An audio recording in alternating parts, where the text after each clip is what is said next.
of some U.S. forces that were currently stationed in Europe to continue our support for NATO allies and the defense of the eastern flank.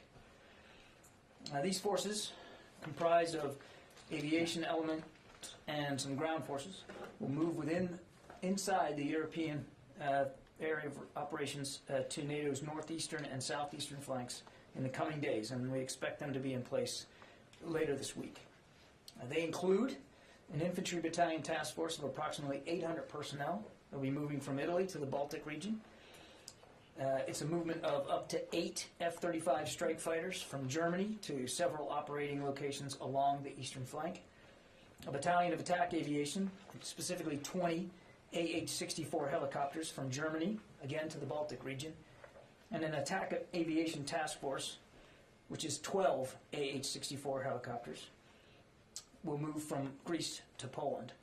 The additional personnel are being repositioned to reassure our NATO allies, deter any potential aggression against NATO member states, and train with host nation forces. And of course, they'll continue to report to General Todd Walters, the commander of U.S. European Command. These moves are temporary. I want to stress that.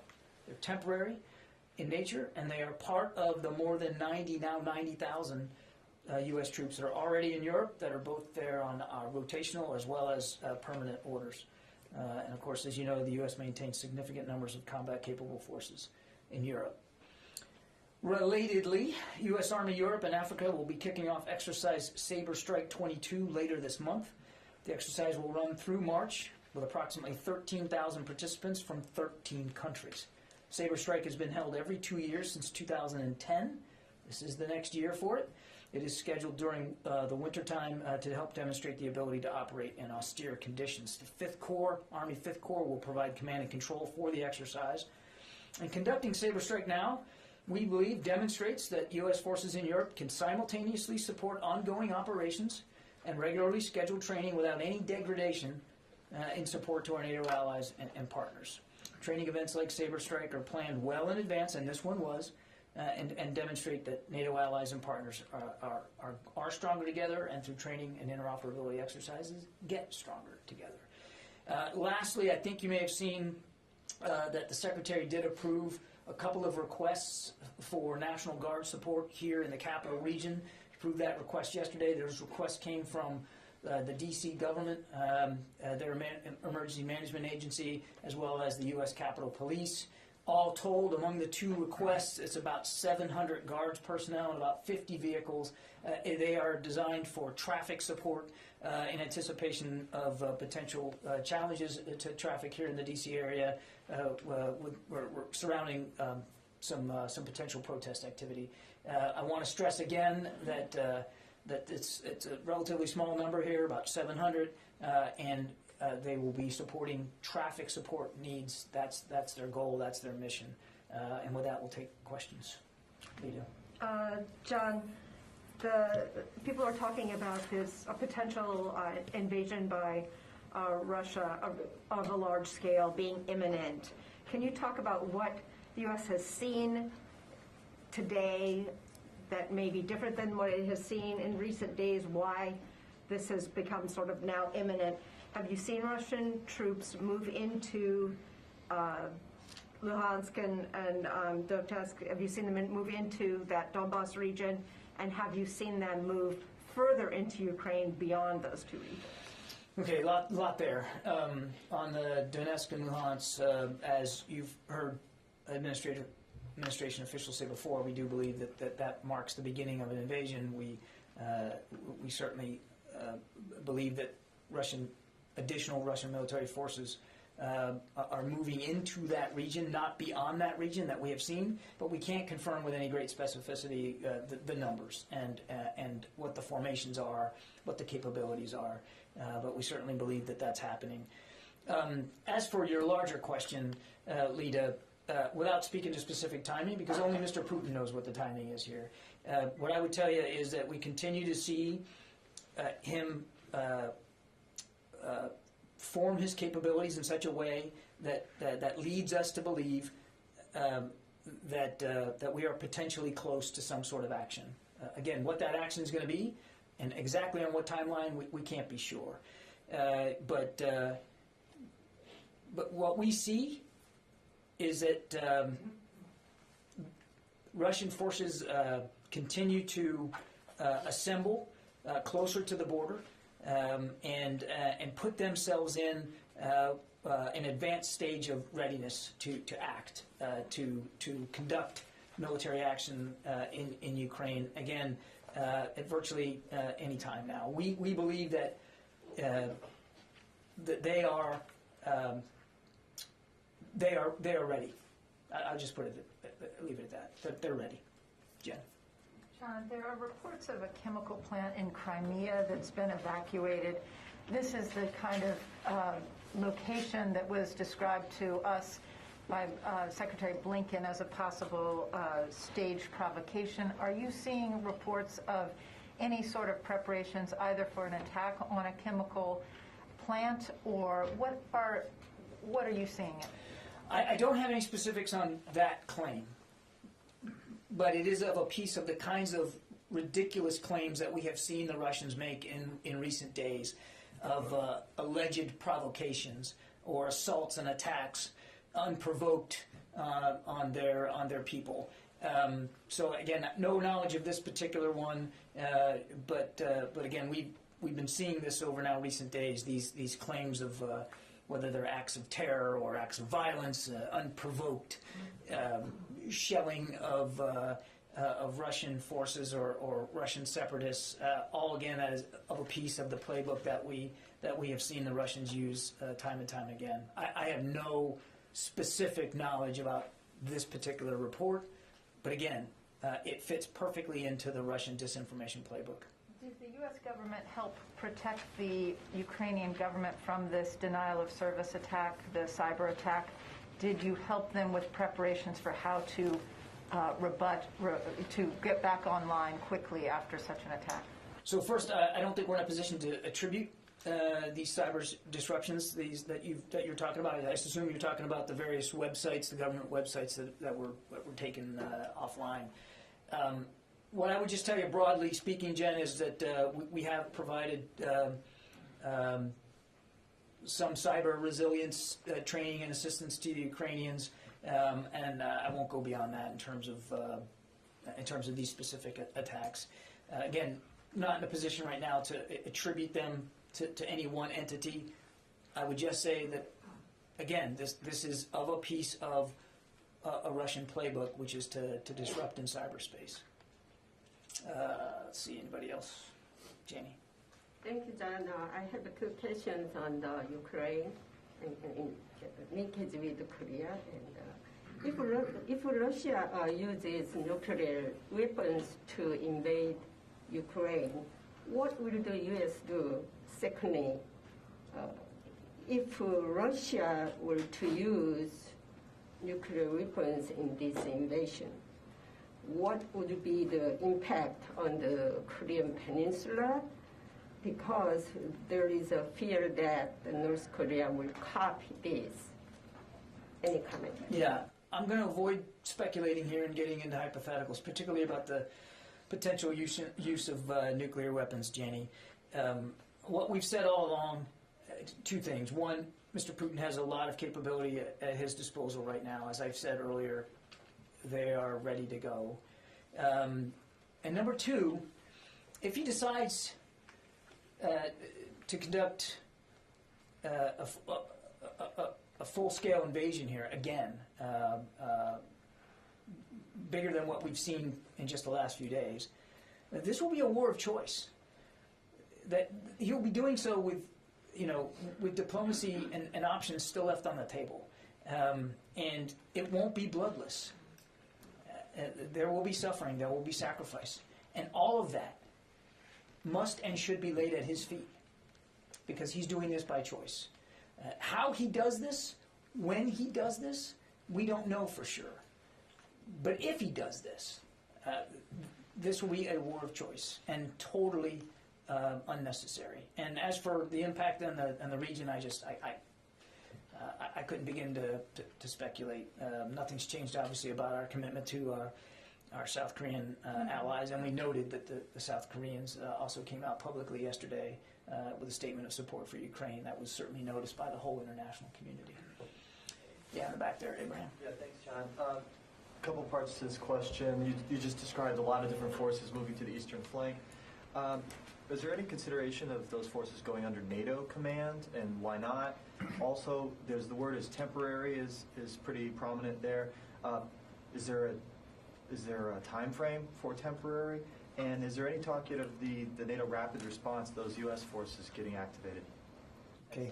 Yep, there's a lot there. Right now, they're going to be under the command of General Walters in his U.S. European command hat. I don't know of any changes to that. Temporary, I don't have an exact time frame on this. I want to remind you that they were already in Europe. They're simply repositioning elsewhere in Europe. I don't have a time frame on how long that repositioning is going to be, except to say that it'll be as long as we believe it's necessary, and the host nations, the new host nations that will be hosting these units are willing to continue to have them. So this will be a constant discussion with each host nation that they end up in about where they go, how long they stay, and what kind of training opportunities they're going to conduct.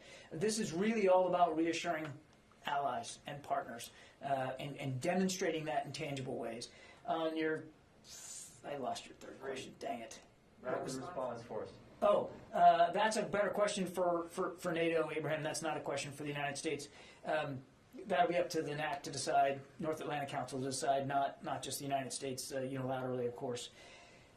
What I will tell you is that as you know, the Secretary has put on a shorter alert tether our contributions to the NRF, the NATO Response Force, so they are more ready to go if called upon. So while I can't give you any sorts of timing or certainty about whether the NRF is going to be activated, what I can tell you with certainty that is, if it is, our contributions to the NRF will be ready to go and will contribute fully. But they're still in the United States, correct? Correct. Yeah, Tony. Is there much discussion within the Pentagon or within the National Security Council about whether all of Putin's maneuvers and the force buildup is a grand game of brinksmanship, and he's got no intention of invading? He just wants to show his muscle, get the U.S. and NATO to commit to not letting Ukraine into the alliance. In other words, a game of brinksmanship, bluffing, but not really an intent to invade. We have seen no indication of that, Tony. But let me ask you though, has it been groupthink here though? You're all thinking, just assuming he's going to do this? Or have you actually skeptically looked at whether this is just a bunch of BS brinksmanship, albeit on a grand scale? Tony, we've been looking at this now for months, and we've been talking to allies and partners for months. The Secretary was just in Brussels last week meeting with all his counterparts in the alliance. It's not just the United States who is deeply concerned about the potential for war in Ukraine now. That other NATO allies feel the same way. We've all been looking at this. I hope, we all hope, that we're wrong about this. But every indication we have is that he is poised to attack Ukraine again, and this time with what could be significant military force. I mean, we are talking about more than 150,000 troops that he has arrayed against that border. As I said earlier, we believe that they are now at a state of readiness where they could attack at any time. That's what we're seeing. And that's what we've been saying. We've been talking about this very openly now for weeks. We've seen, sadly and unfortunately, no indication that he's willing to de-escalate, move those troops back home, and actually get to some sort of serious diplomatic solution. Every indication, rather, that we see is quite the opposite. May I ask you a China-related question? Is there any indication that President Xi has given his tacit or explicit approval to Putin for a force, for an invasion? You recall there was speculation that an invasion wouldn't happen until the Olympics were over. The Olympics are over now. Any indication that China has given its wink and nod? Well, I mean, I point you back to the February 4th statement that Xi and Putin put out, which certainly we took as tacit approval for what Mr. Putin is doing. You could point also to concerning comments by the Chinese Foreign Ministry yesterday that made it clear that they weren't going to support any what they called unlawful unilateral sanctions against Russia and then blame the United States for contributing security assistance to Ukraine, somehow blaming us for this issue. No mention whatsoever in their statement about the 150,000 plus soldiers and the threats that Mr. Putin has been lobbying against Ukraine now for many weeks, including just yesterday. We wonder, can it really be the Chinese policy now to support separatist movements over the sovereignty of nation states? That's an interesting twist, isn't it? Sylvie. Thank you, John. Is there any? I would like to go back to the movements of U.S. troops to the Baltic states and to the eastern flank. Is there any consideration of sending more U.S. troops if there is an invasion, and on a permanent basis on this eastern flank of NATO? There's nothing. There's no expectation at this time, Sylvia, that we're going to move to more permanent basing on NATO's eastern flank. What we're talking about now are short-term, temporary, rotational redeployments, if you will. As for your first question, whether there's, I assume what you're asking is, are we going to send more troops from the United States to NATO's eastern flank? And I have no such announcements or movements to speak of today, but as I have said repeatedly, we're going to keep all options on the table. I'm not going to rule out that the Secretary might want to consider that should there be a need. We're looking at this day by day, and just yesterday, as you saw, we did reposition inside Europe, and there are lots of options available to us to continue to look for ways to reinforce that eastern flank. But this will be temporary. You don't think about changing your posture in case of an invasion? Right now, we're focused on reassuring the allies, and we're going to be in constant contact with them and consultation about what that looks like and how you do that. Given the current tensions on the continent, it's too early to tell whether any of this is going to lead to some other longer-term posture changes. We're just not at that point right now. Barbara. You mentioned before that if this conflict breaks out, it would not be bloodless. So I assume that's also somewhat of a caution to Russia that it would not be bloodless for them and their troops. Can you be any more specific as this is assessed? Or is the Russian military, to use the expression, really 10 feet tall? Or do you see some vulnerabilities for them here? So, clearly, if he chooses war, he chooses violence, which means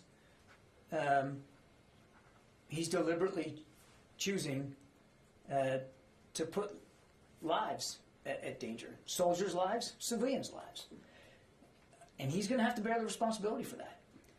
And I would hope that he understands that some of those lives at risk are going to be his soldiers' lives. And he's going to have to answer to Russian moms and dads about their soldiers that aren't making it back home alive or making it back with injuries. He's going to have to answer for that. And as for the 10 feet tall, look, I think getting into qualitative assessments here of militaries is probably not the best exercise for me right now. They have, as we've said for a long time, significant combined arms capabilities arrayed against Ukraine right now.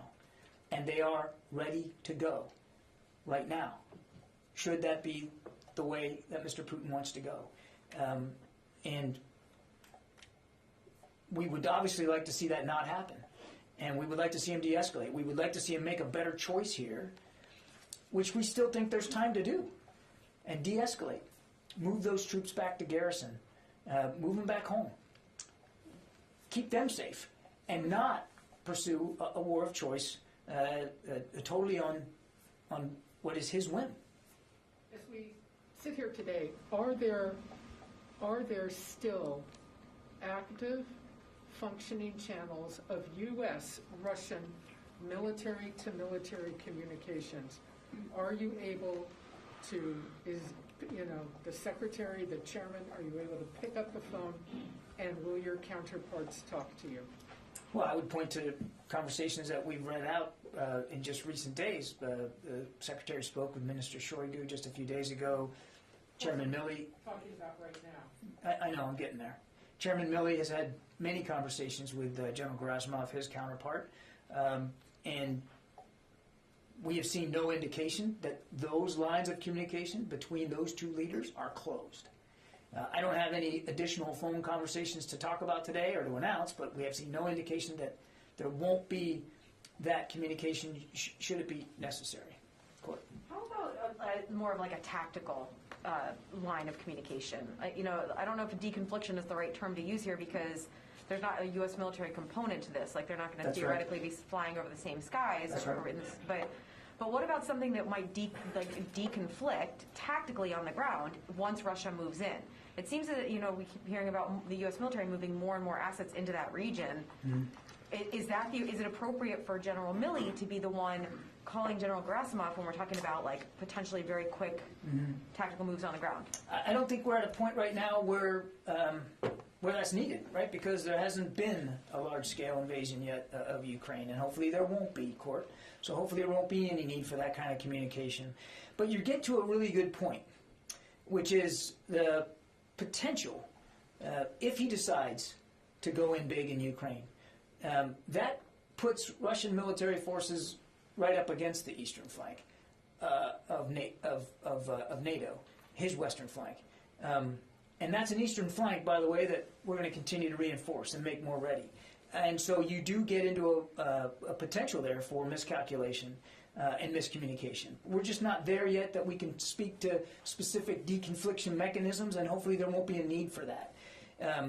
But it does raise a larger issue, your question does, of the potential for miscalculation here. And given the fact that this isn't, again, I know we talk about deconfliction, I think a lot of us think of Syria, but this is a very different situation. There's not a U.S. military component inside the potential invasion area, Correct. right?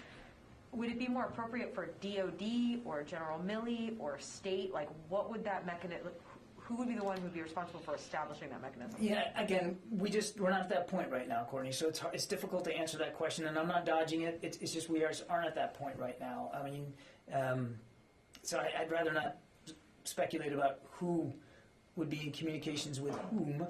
And again, as my answer to Barb, there's no indication that we've gotten that there still isn't the ability at the strategic level for leaders to talk. Jim? John, you talked about to build on Sylvie's question, you talked about the F-35s and I guess 32 Apaches. Well, it's not just an aircraft and a pilot. How many people are associated with those moves? Yeah, all told, if you added up, the infantry battalion that we talked about, that's about 800, and then there's about another 200 crew, pilots, maintenance that would go with those aircraft elements that we talked about. So all told, the president's announcement yesterday equates to about 1,000 people. Again, I want to stress two things. They're being repositioned inside Europe. They're not coming from the States. And two, these are temporary moves. And if I could just build on Courtney's question, doesn't General Walters in his NATO hat, can't he speak to Gerasimov? I would suspect yes, as SACEUR, he certainly could. I know of no reason why he wouldn't be able to do that. General Gerasimov is the chief of defense, so he is more appropriately General Milley's counterpart. But I can't imagine that there would be a reason why, if General Walters wanted to speak to him, that he couldn't in his NATO hat. Yeah. John, based on given the fact that Russians have brought a variety of capabilities to the area, including cruise missiles, ballistic missiles, do you still think that the arms provided by the United States would help Ukrainians to defend themselves against all these capabilities? Because we are providing, again, lethal and non-lethal assistance to Ukraine. They've expressed their gratitude for that assistance. I would remind you that Well, a couple of things. $650 million just this year alone, and we're still in discussions with them about what kind of support they might need going forward. And we're in constant consultation with them about their needs and what we can provide. It's not just us. That's my second point. Other nations are as well, stepping up to provide both lethal and non-lethal assistance to Ukraine. Let me go to the phones here. I haven't done that yet. Let's see. Mike Brest, Washington Examiner. Thanks for taking my question, Mr. Kirby. A little bit out of left field, but the 90-day period that General Michael Garrett had to look into the Syria strike from 2019 expires this weekend. Would you details or take the question? You know what? You broke up there, Mike. Can you just repeat the last part of your question? Yeah, so the 90-day period for his investigation into the 2019 Syria strike expires this weekend. Could you provide any update or take the question? I know that he's wrapping that up, Mike. I don't have a specific timeline of when that's going to be turned in and reviewed. I will take the question, and we'll see if we can't get you a better answer, Tom. Hi, John. Good afternoon. I have two questions, one on Ukraine and one on the Guard deployment. Which would you like first? You can decide, Tom. The Guard deployment is the easier one, perhaps. There's been reports and complaints and concerns by the District of Columbia government and Capitol Police. They don't have the ability to remove trucks, tow trucks, in other words, to remove any trucks that impede traffic situations. Is there any Defense Department assets that could be made available to help them in this situation? You know, I don't really know, Tom. I mean, the request that we got was for some personnel and 50 vehicles to help with traffic flow. There's been no request of the department for tow truck capability, and frankly, I'm not sure that we have a lot of that, to be honest with you. That's what I was checking. I honestly don't know how many tow trucks we own, but I don't think it's very many. So, again, we're focused on meeting the requirements that they laid forth for help. Again, roughly 700 guardsmen and 50 vehicles. What's your second question? On Ukraine, you've talked a lot, and others have talked about what the Russians are doing is out of their playbook. In other words, everything they're doing is sort of doing their playbook. Yeah. Yet the massive development of the forces on the border, the type of overall attack that's being projected possibly for Ukraine, that's not the blunderbuss approach they usually have taken. If you look at Georgia and the Crimea and other areas, what playbook are they emulating for this possible attack on Ukraine? When we talk about the playbook, as you will, we're talking about the preparatory moves that we have seen them do in the past, and 2014 is a great example of that. And when we look at the kinds of pretextual things they were doing, it seems to me like they haven't updated their playbook in a long time, because it's the same kind of stuff. It's claiming that they're the victims, creating false events, or even not even creating events, but simply claiming that things happened that never did, to paint themselves as the victims. As if Ukraine, which has never attacked anybody, is all of a sudden going to spuriously attack Russia and threaten their national security when there's 150,000 plus troops along the border. I mean, it is ridiculous. But that is exactly the kind of plays we've seen them run, the preparatory plays. Now, what, to your point, and it's a fair one, what we've seen them array against that along the border, more than 150,000 troops and significant, as I said, combined arms capabilities, that is something we haven't seen them do before. Where do you think they've gotten that tactic from, that strategy from, since they've never employed it in their past adventurisms? That is a great question for Vladimir Putin. I mean, I'm not trying to dodge the question, but like my Russian accent. I'm not trying to dodge the question, but we don't know. I mean, we can't possibly get inside his head to figure out, why he's doing it the way he's doing it. And again, Tom, at the risk of sounding like a broken record, it doesn't have to be this way. He can make another choice. Of all the options he has available to him, the one he still has is diplomacy, if he chooses. And we just haven't seen an indication to do that. Mike?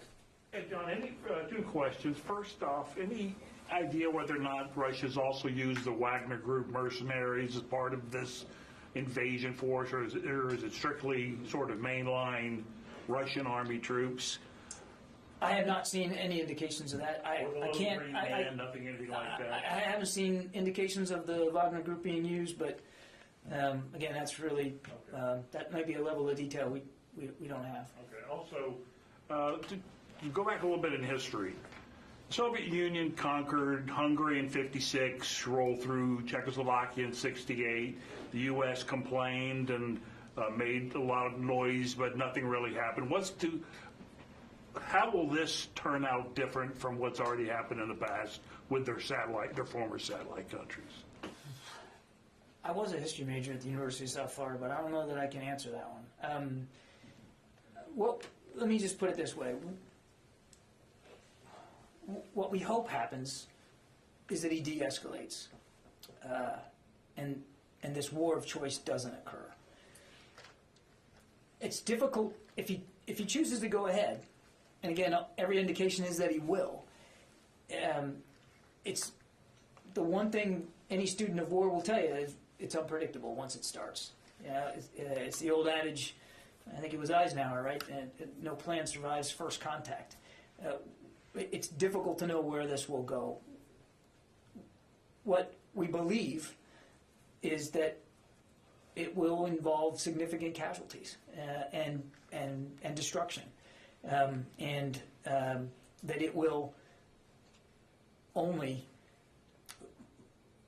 cause instability on the European continent, rather than the stability that I think most of the world and certainly the West wants to see. Where it goes beyond that, I just don't know, Mike, because we don't know really what he has in mind here. I mean, he's pretty much, in terms of military action, that's what I mean. If you look at his speech, he was pretty clear, wasn't he, about the disdain he has for Ukrainian sovereignty, and the false claim that Russia created Ukraine. I mean, it's pretty obvious that, as the Ukrainian foreign minister said just when he was here, that Putin wants to erase Ukraine as a nation state. What that ends up looking like long term is difficult to know. And again, at the risk of sounding like I'm dodging, and I'm not, I truly don't know the answer to your question. It's a good one, and I don't know anybody can know that. But it doesn't have to be that way. It just doesn't have to be that way. He can choose a different path here, which is still open to him, and that's what I think all of us would like to see him do. I get time for a couple more. Yeah, go ahead. A country is invading another country just because that country wants to be part of an alliance that the United States is leading, like NATO. Isn't that an indirect threat to NATO and the United States national security at the same time? Well, prominently, it's a threat to the Ukrainian people. And I think, again, if you go back and look at his speech, certainly he's groused about potential NATO membership for Ukraine, no doubt about it. But he laid out an even more sweeping alternative reality in his speech, that it isn't just about whether or not NATO, Ukraine joins NATO. As for whether it further threatens NATO, I think that remains to be seen. Clearly, we are making it very obvious that we take our obligations to NATO seriously. That's why we're sending these additional forces. That's why we're bolstering our allies. That's why Secretary Austin was in Europe just last week to deliver that message, so that Mr. Putin knows, and quite frankly, our allies know too, what President Biden said. We will defend every inch of NATO territory. Again, we don't want to see it come to that. But if it does come to that, the United States will be ready. But Okay. you are really saying that the open door policy, you are stick to the open door policy of NATO. It is up to the alliance and the nation state in question to determine future membership. It is not something that Mr. Putin gets to veto. Period. Okay, thanks everybody.